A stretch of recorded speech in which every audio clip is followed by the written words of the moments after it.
People ask me all the time if my photos are real or if I do a lot of Photoshop on them. I do some cropping. I mean, when I do a sky, people say, I don't see skies like that. Well, it's true. They don't see skies like that. But there is a little corner somewhere where there is something beautiful going on. And that's what I find. I don't know very many photographers that don't add a little contrast or something like that. Or if something's a little blurry, maybe they'll sharpen it a little bit. But I don't do very much. I really don't know how to do very much in Photoshop. I find my photographs. It's a matter of looking. And yeah, they're real.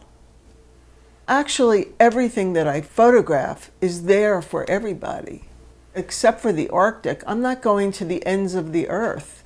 I'm photographing things that are like right here. And within, a mile or two of this house. You really don't have to travel to find your subject matter. I was a city girl. I didn't really care about the country at all. And the man that I'm with is a horticulturalist, so we bought a farm. I would come up on the weekends sort of kicking and screaming. Something happened and I just started to fall in love with the country. I had always lived on water.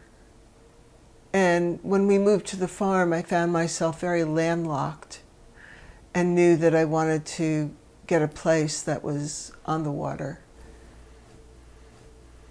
So we searched for a few years, and then we found this little house on a 120-foot cliff overlooking the Hudson and the Catskills and a little lighthouse facing west where the storms come across the river and the Catskills, where the sun sets.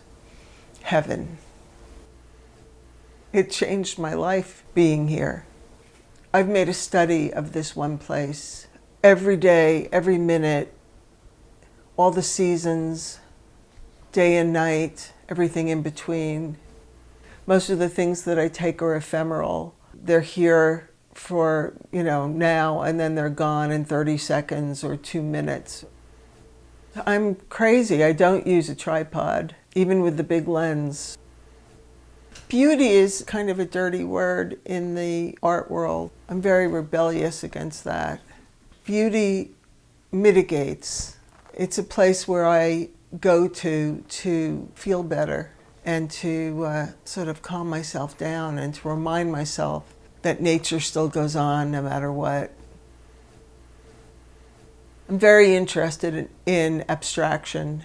I don't really come from a photography background. I come from a contemporary art background. That's my influence. Something got imprinted on my brain so that when I look at things, I sort of see abstraction. I look at the ice and I see cubism, I see design, I see patterns.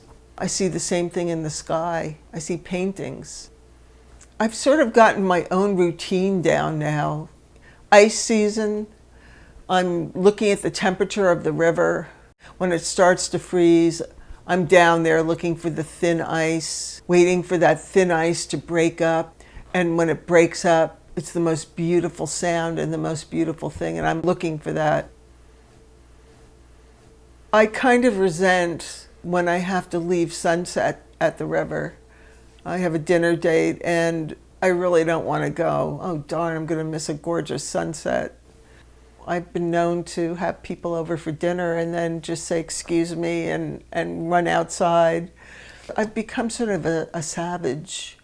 I'm not a civilized person anymore, but it's the way it is.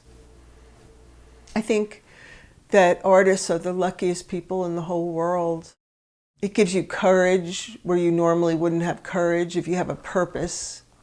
When I hold a camera in my hand, I'm so much more brave than in normal life.